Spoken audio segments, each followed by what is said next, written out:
c'est mon propre avis, que la reconnexion spirituelle qui est accompagnée d'une volonté de s'installer définitivement ou durablement peut être aussi, peut motiver aussi, hein, l'envie d'entreprendre.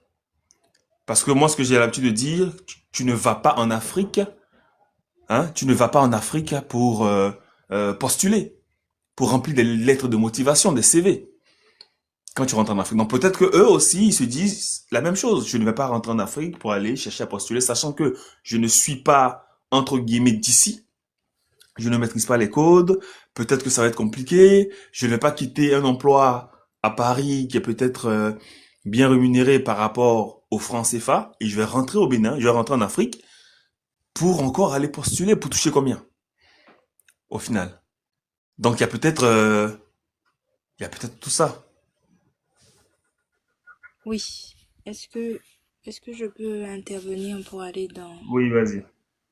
Euh, alors, je sais pas pourquoi on veut nous faire dissocier cette quête identitaire avec l'opportunité euh, de créer, d'investir et de participer à l'éveil, à la puissance économique du continent africain.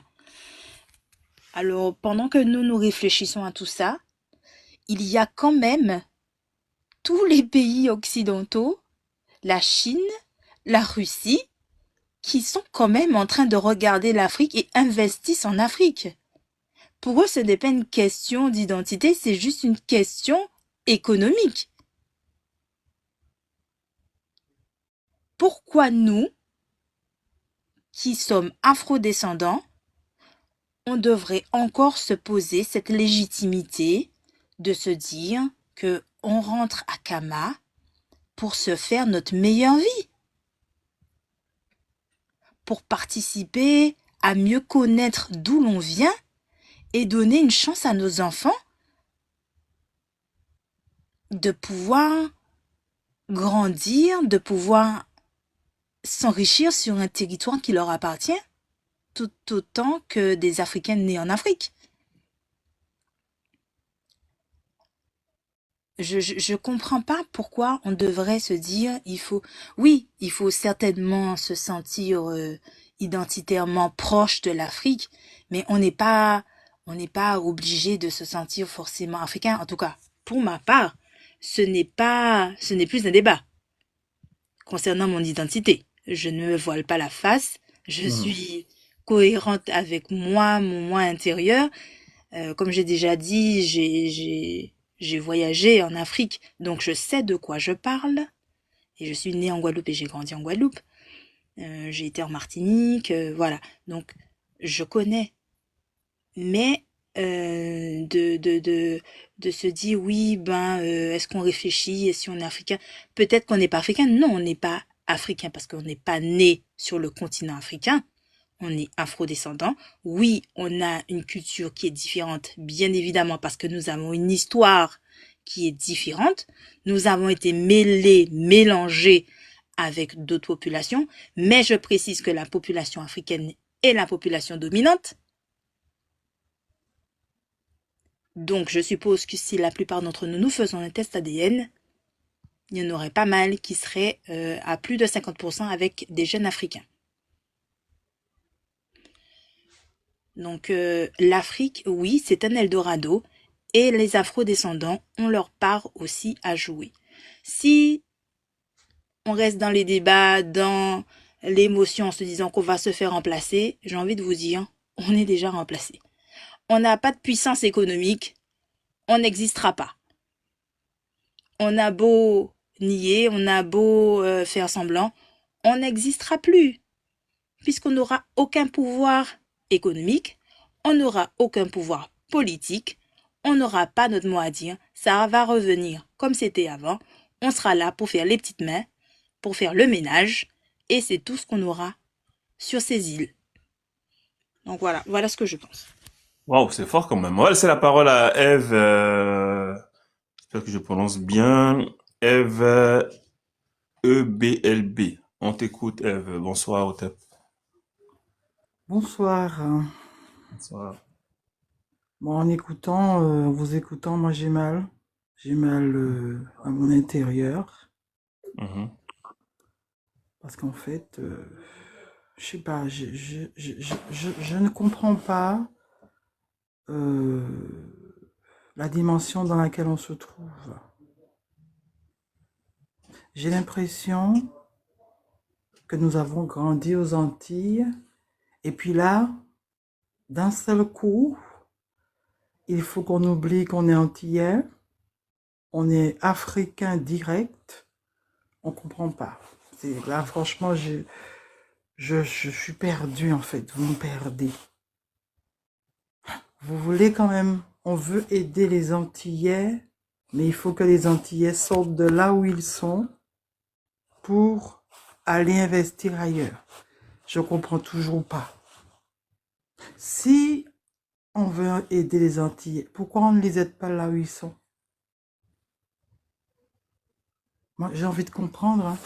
Où est le piège? Parce que je sens qu'il y a quelque chose qui ne va pas, en fait. On construit un Eldorado pour les afro-descendants. Et dans 150 000, je sais pas combien de temps après, là, cet Eldorado qu'on aura construit là, on va encore nous déposséder et puis nous envoyer encore ailleurs. Parce qu'en fait, c'est ça. On nous a donné, on nous a mis en quelque part aux Antilles, et puis aujourd'hui, on nous enlève, et puis on nous envoie à un autre endroit. En fait, on est des nomades, c'est ça. Il faudra nous dire la vraie histoire, hein. Un Antillais, c'est quoi exactement? Est-ce que c'est le peuple nomade d'hier? Est-ce que l'Antillais doit rester en quelque part véritablement ou pas?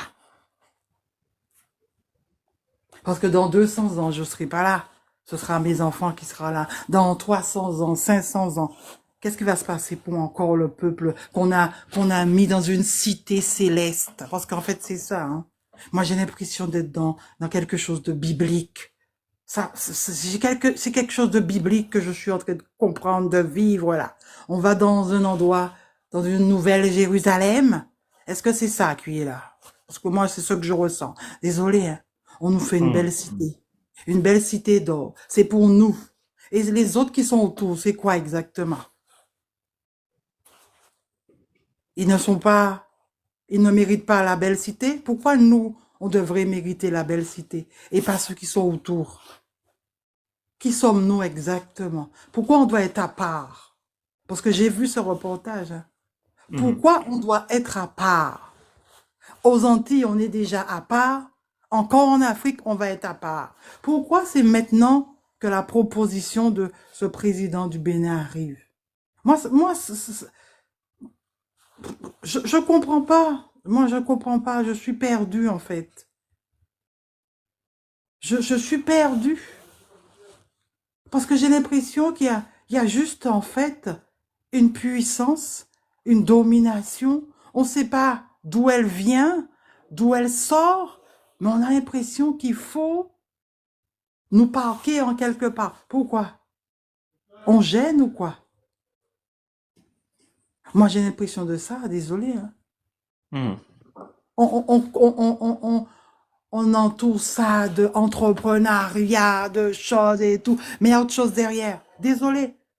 Pour moi, il y a quelque chose derrière.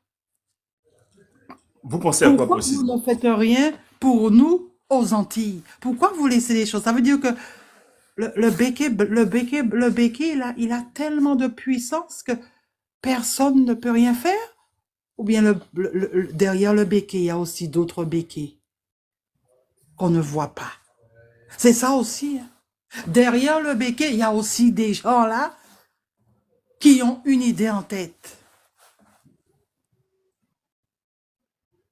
Moi, c'est ces questions que je me pose aujourd'hui.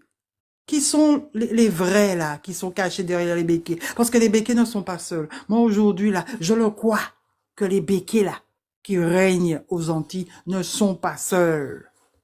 C'est-à-dire? Moi, je pense que tout ce qui est fait là autour, là, le retour et tout, là, oh, il y a quelque chose derrière. Désolé, hein. Moi, c'est ce que je ressens.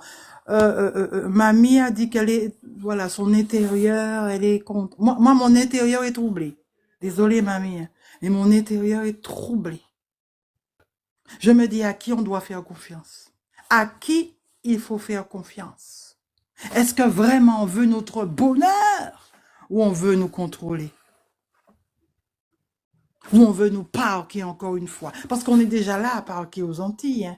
On va nous réserver quelque chose en quelque part. Oh, moi, je ressens plutôt autre chose. Je ressens plutôt autre chose. Je ressens plutôt qu'il y a intérêt. Il y a intérêt de part et d'autre. Si on vous permet d'être français et l'autre là, ça veut dire que, en quelque part, il y a une unité qu'on ne voit pas. Et que cette unité a décidé que les Antillais doivent aller autre part. Point.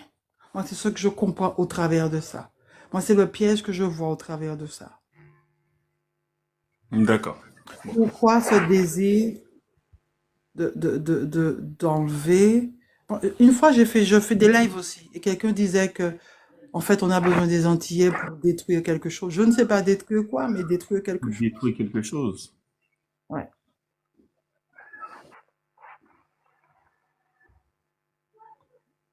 Bon. Moi, je sais pas quoi. Ouais, nous sommes ballottés de partout. J'ai l'impression que, voilà, moi, je sens de la souffrance intérieure. Désolée, hein.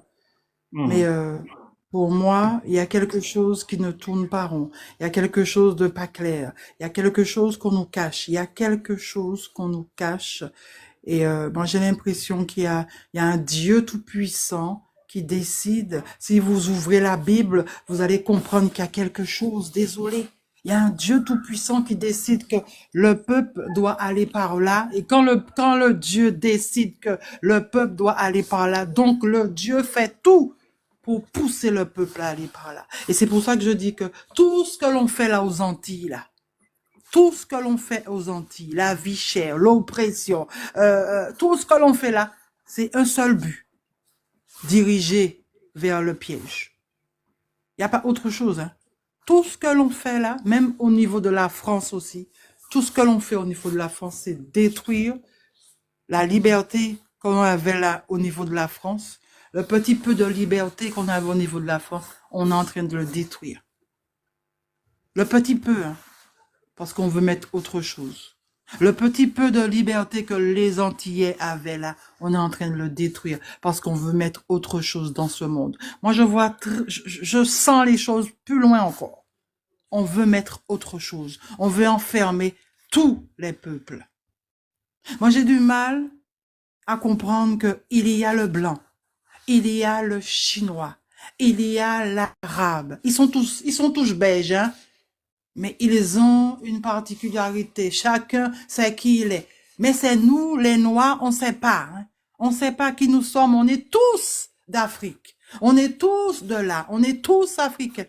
Mais pour moi, je sens qu'il y a un truc qui va pas, en fait. Pourquoi il y a différent chez les Blancs et puis chez nous? On veut tous être au même endroit. On veut tous se ressembler alors qu'on sait très bien qu'on n'est pas pareil. Est-ce que je peux parler? Je peux répondre? On est tous différents. Même si on a la couleur noire, on est tous différents. On n'a pas reçu la même éducation. On n'a pas reçu la même vie. On n'a pas reçu... C'est différent. On peut pas tous se mettre au même endroit. Désolé. Ça veut dire qu'on a l'impression qu'on veut tous nous enfermer en quelque part. Pourquoi? Pour qu'après, ça recommence encore? La souffrance? Il faut voir plus loin. Hein. Bon. Qui veut réagir à... Oui, j'aimerais parler, bon, j'aimerais si la parler sœur le permet, oui, vas-y. Je voulais, oui, je dirais au tête à la sœur Ève pour son intervention. Moi, j'ai bien écouté hein, tout ce que tu ressens par rapport à ton inquiétude sur le que va devenir les Antilles. que tu as l'impression que on est happé par des forces d'un côté et d'un autre, et comme si nous n'avons plus notre mot à dire. Mais j'ai envie de te dire que les Antilles n'ont pas été un choix pour nous, afrodescendants. Nous avons toujours subi. On a subi la colonisation. On était des colonies. Et puis, pour atténuer notre désir de revenir libre, de redevenir autonome, eh ben, on nous a dit, ben non, ben vous êtes français, hein. Ben vous êtes département français. Et on est devenu département français. Et on nous a parqués. Et jusqu'à maintenant, on a encore des citoyens de la 2e classe. Parce que je suppose que tu regardes ce qui se passe un petit peu. On n'est pas traité exactement comme des Français. Même par rapport à l'Union européenne, on n'a pas tous les droits que les citoyens français. À nous de changer ça. Comment? À nous de changer ça. À nous de changer ça. Oui. Mais on a des politiques, on a des députés, des sénateurs. Ils sont plus dans la politique que nous. Ils le savent déjà. Et rien n'a été fait. C'est normal qu'encore jusqu'en 2025, qu'on soit encore nos enfants, que nous soyons encore dans un combat de lutte contre la vie chère. Mais je sais, C'est pas Talon. C'est pas Talon qui a fait que nous sommes encore dans la lutte contre la vie chère et qu'il y a encore ceux qui sont dans ce combat-là. On les a retirés, détachés, arrachés de leur famille, de leur île, pour les mettre en prison en France hexagonale. Ça te rappelle pas des choses que nous avons déjà vécues auparavant? C'est pas Francis Talon qui a fait ça.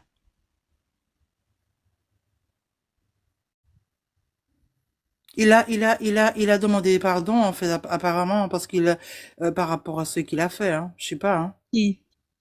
Ben, Talon. Par rapport à la participation du Bénin. Par rapport à soi-disant notre colonisation, notre esclavage et tout le reste. Oui, parce qu'il y a une grande part, on a déjà expliqué, mais dans Mais ce serait bien qu'il dise qu'est-ce qu'il a fait exactement, parce que nous, on sait rien, en fait, hein. On sait rien. Et on sait même pas si vraiment on est sorti de là-bas. On sait pas, parce qu'il y a beaucoup de preuves. Beaucoup de personnes donnent un tas de preuves. On est perdu. C'est ça. Tout le monde a des preuves. Mais tout a la vérité. Mais tout le monde a les preuves. Les preuves qui disent que nous avons été vendus par nos frères africains qui nous ont envoyés en déportation, qui ont envoyé nos ancêtres en déportation pour être esclavagisés. Je pense pas que ça soit dans l'intérêt des Africains que ça a été dit, hein, dans les textes d'histoire. Je ne crois pas que ce soit dans l'intérêt des Africains. Oui, nous sommes perdus. Qui a la vérité, Mamira? Qu'est-ce qu'il y a la vérité? Mais qui a la vérité? C'est celui qui te donne son histoire. Les livres que nous avons aujourd'hui, quand nous avons été à l'école, quand on a appris que notre histoire commençait à partir de l'esclavage, ce sont pas les livres des historiens noirs, ni africains, ni afro-descendants, hein, qu'on apprend encore aujourd'hui à nos enfants. Ce sont des histoires lues, écrites par ceux qui ont été nos bourreaux aujourd'hui. Et encore aujourd'hui, que nous sommes encore sur leur pouvoir, puisque nous sommes des citoyens de leur gouvernance. Et quand tu vas aller en Afrique, tu seras première classe, alors tu seras comme Béké, c'est ça? Alors, justement, est-ce que tu as déjà voyagé en Afrique? Non, je veux savoir, je veux te demander là, quand tu m'as posé une question, je vais te répondre, mais je te demande, non, j'ai pas voyagé. Moi, voilà.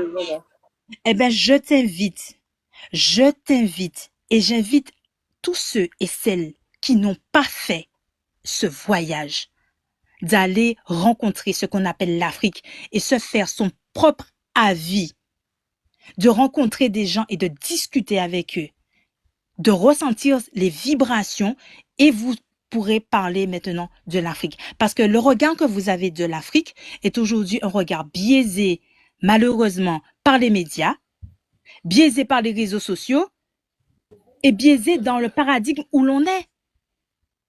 On ne s'est pas biaisé par les réseaux sociaux ni Il par est, les il est, médias, parce que Euh, c'est des Africains aussi qui parlent. Hein. C'est pas, c'est des est-ce témoignages d'Africains. qu'on voudrait avoir un tour de parole, s'il vous plaît? moi en tout cas, fréquentant des Africains, parce que là, je vis en France, fréquentant des Africains et ayant voyagé en Afrique, on a toutes sortes de personnes. Et même aux Antilles, on a des gens qui sont pas forcément futés, qui vont vous sortir des choses qui n'ont pas de sens, qui n'ont pas Mamia, de... faut pas dire ça, Mamia. Oui, Il y a non, des il y a gens des... qui sont africains et qui te disent la réalité. Il y a d'autres qui veulent pas Euh, que tu saches la réalité. Il y a Céline là qui est africaine, elle te dit elle préfère rester en France. Est-ce qu'on peut parler, s'il vous plaît? Ça dépend de oui, je vais laisser la parole. Ça dépend de l'expérience qu'on a. Mais Mais elle l'Afrique, est africaine. Elle est africaine. elle est Elle est africaine, mais africaine, quelle Céline. est oui, mais tu ne sais pas elle a peut-être intériorisé une expérience personnelle qu'elle a de Ah, l'Afrique voilà. et qu'elle généralise sur l'Afrique. C'est C'est ça. comme quelqu'un qui va voyager, il voyage une première fois aux Antilles, il a eu une mauvaise expérience et du coup, à chaque fois qu'il va rencontrer quelqu'un qui va parler des Antilles, il va parler par rapport à sa mauvaise expérience. Mais là, elle a vécu en Afrique, elle est africaine. Oui, mais je veux te dire qu'elle a vécu en Afrique. Elle est africaine, mais sans doute qu'elle a eu Ah, elle une est mauvaise martiniquaise. expérience de l'Afrique qui fait qu'elle parle comme ça. Donc, est-ce que tu penses qu'à Non, travers elle une est seule martiniquaise. personne, Hein. Céline est Elle est martiniquaise. martiniquaise, elle est martiniquaise. Je pensais elle qu'elle est... était africaine. Ah, d'accord. Ah ben, voyez. Donc, moi, je préfère parler avec des gens qui ont mis les pieds là-bas, qui ont discuté, qui ont vécu, qui ont vu et qui me donnent leur retour. Mais c'est vrai que Ok. discuter avec des gens qui répètent ce qu'ils ont entendu, ça peut biaiser les choses. Ok, on Ça va... me fait Est-ce peur, qu'on peut ça me parler? fait peur. Attendez, on va essayer d'organiser un peu, d'accord? On va laisser Est-ce la qu'on peut parole d'abord. parler? Je vais laisser la parole. Oui, d'accord.